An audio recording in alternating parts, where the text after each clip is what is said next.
স্বাগতম স্পষ্টকথা নিউজে। ১৩ নভেম্বর নিষিদ্ধ আওয়ামী লীগের ঢাকা লকডাউন কর্মসূচি কি হল? রাজপথের নিয়ন্ত্রণ কার হাতে? লকডাউন কি ব্যর্থ? আর এই উত্তেজনার মধ্যেই আদালতের বড় ঘোষণা কি এলো? ২ মিনিটের এই এক্সক্লুসিভ আপডেটে দেখুন স্পষ্ট কথা। সকাল থেকেই ঢাকা কার্যত কঠোর নিরাপত্তা বলয়ে।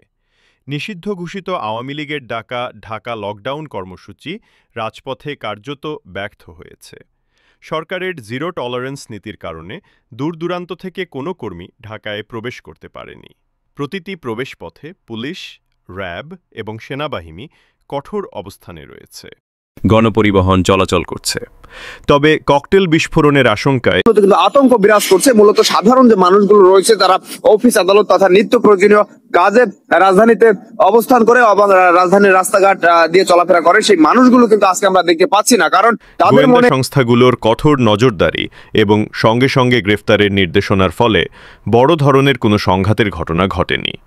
রাজপথের নিয়ন্ত্রণ এখন কঠোরভাবে প্রশাসনের হাতে। রাজনৈতিক উত্তেজনার মধ্যেই সবার নজর আদালতের দিকে।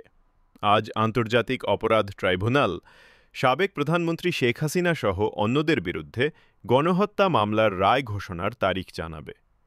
এই রায় ঘোষণার তারিখ নির্ধারণের ঘোষণাকে কেন্দ্র করেই লকডাউনের ডাক দেওয়া হয়েছিল। এই আইনি প্রক্রিয়ার অগ্রগতির মধ্য দিয়েই সরকার বুঝিয়ে দিচ্ছে যে আইনের শাসন এবং বিচার প্রক্রিয়া স্বাভাবিক গতিতে চলবে। অন্যদিকে নির্বাচন কমিশনও আজ থেকে সংলাপ শুরু করেছে। ১৩ নভেম্বর পার হলেও দেশের রাজনীতিতে উত্তাপ বজায় থাকবে।